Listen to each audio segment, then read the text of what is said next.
Banjir besar yang melanda Tapanuli hari ini bukan sekadar bencana alam biasa. Kita sedang menyaksikan akumulasi dari kerusakan ekologis yang berlangsung selama puluhan tahun.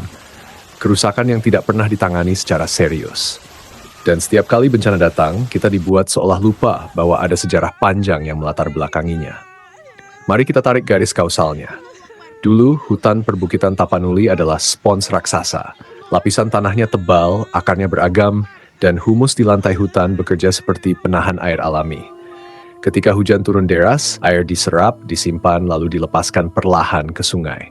Itulah mengapa ekosistem ini stabil selama berabad-abad.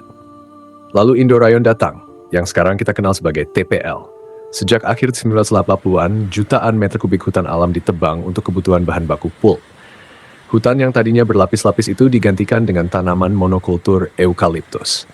Dan kita tahu eukaliptus adalah tanaman industri yang rakus air. Akarnya tidak sedalam dan sekompleks pohon hutan alam, tanah di bawahnya cenderung padat dan miskin serasa. Spons itu hilang.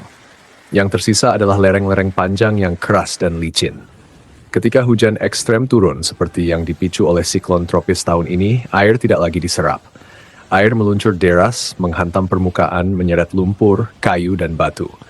Itulah yang membuat banjir di Tapanuli berbeda.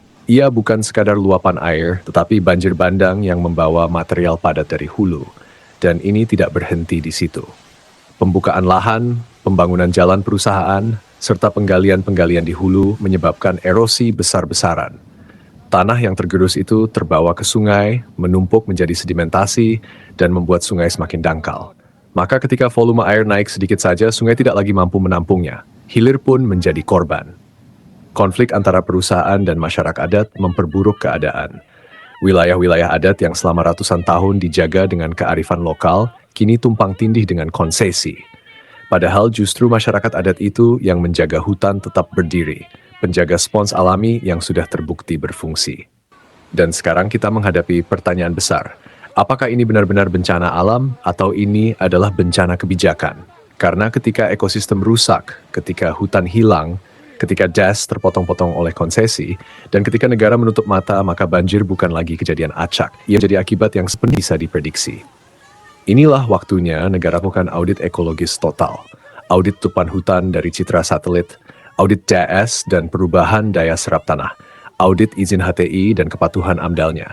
Dan yang paling penting, penyelesaian konflik lahan masyarakat adat. Kalau ini tidak dilakukan, Tapanuli akan terus berada dalam keadaan darurat ekologis. Dan bencana berikutnya hanyalah soal waktu.